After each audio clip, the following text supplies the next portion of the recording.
The good news is if you're taking the LSAT in August or beyond, there's going to be less material for you to study. Why do I bring this up? Because getting into a top 14 law school or a top 5 law school like Harvard Law is going to require getting a top LSAT score. LSAT score medians are out of control. Harvard Law's LSAT median is a 174. Their GPA median is a 3.93. Now, my undergraduate GPA was not what I would have liked it to be. I goofed off a little bit too much during freshman year, so my undergraduate GPA ended up being about a 3.3. I got a 175 on the LSAT, which put me in the running for a school like Harvard Law, because back then their medians were a little bit lower. If I want to get into Harvard Law today with a GPA from undergrad of a 3.3, I'd want to have an LSAT score of at least 177 or higher to make up for that. Now, wherever you're at, your GPA from undergrad is likely pretty fixed at this point, but the LSAT is still the biggest impact you can make in your chances of getting in.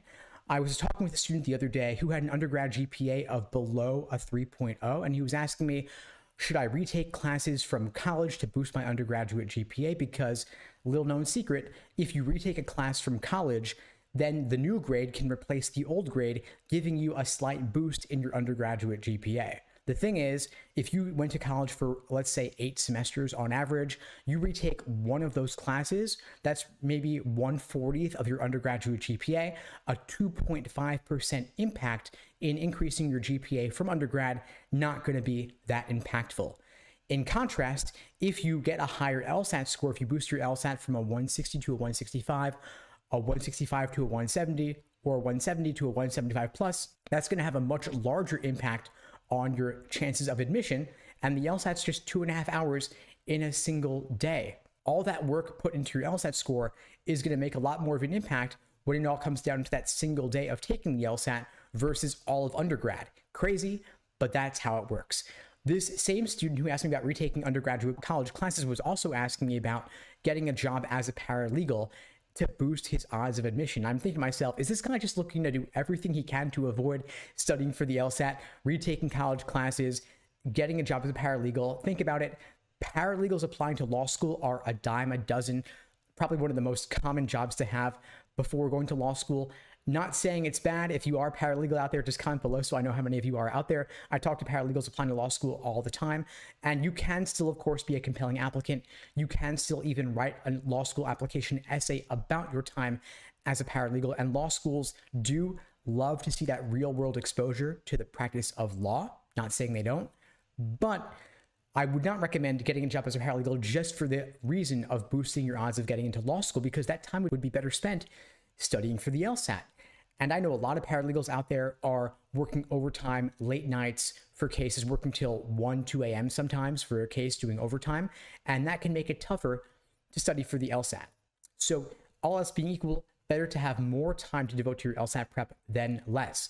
After all, LSAT is the biggest factor in the law school admissions process. And so if your GPA is below the medians and your LSAT is going to be above the medians, you're going to be a so-called splitter. And good news, law schools love splitters because of grade inflation.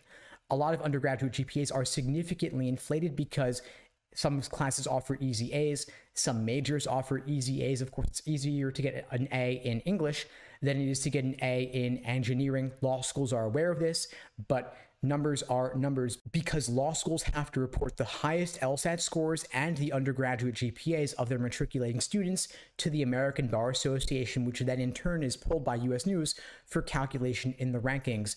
And the ABA and the US News rankings do not distinguish between GPAs regardless of what major they came from. So at the end of the day, your GPA is what it is, your work experience is what it is, but you can still have a massive impact on your odds of getting into law school, which is why I'm saying here, focus on the LSAT. Now, whether you're brand new to the LSAT or you've been studying for it for a while, I'm going to break down for you my LASER approach to LSAT prep to help you orient your LSAT studying. LASER is an acronym standing for Learning, Accuracy, Sections, Exams, and Review, and it is the foundation of all of my day-by-day LSAT study plans that we create for our students at LSAT Unplugged. If you're interested in finding out more, if you're aiming for a 170 plus on the LSAT, you can check out the links below this video to find out more and to book a call with me and my team. We'd be glad to help you out. So that LASER approach. First phase is L for learning. This is building a strong foundation in the LSAT, learning the different sections and the different question types. Of course, No more logic games on the LSAT, less material for you to study. You can narrow your focus to logical reasoning, learning all of the 15 or so different types of logical reasoning questions, focused on the most common ones to start off with: necessary assumption, inference, and flaw. You might want to read one of those 500-page LSAT phone books out there to learn the basics, or more likely, you might want to use short, bite-sized foundational video lessons like what we offer at LSAT Unplugged to help you get a proper perspective from which to view each section and each question type. Once you have a general sense of the appropriate strategy to apply to a given question, you then move on to A for accuracy, drilling questions by type to get crystal clear on how to approach, say, a strengthening question from a weakened question. Then you move on to phase 3 of the laser approach, S for sections, doing timed sections to work on your pacing, determining how you allocate your time over the course of the section. Really important because in logical reasoning, questions are presented in a general order of difficulty, meaning they go from easy to hard over the course of the section. If you are aiming for a 165 plus on the LSAT, I recommend aiming to do the first 10 questions in roughly 10 to 12 minutes, building up a time bank that you can then apply to the tougher questions later in the section. You don't want to get bogged down on the easy ones and never even make it to the tough ones. And of course, you don't want to get bogged down on the tough ones either. So you want to get good at flagging and skipping questions to come back to them later after you have finished out the section.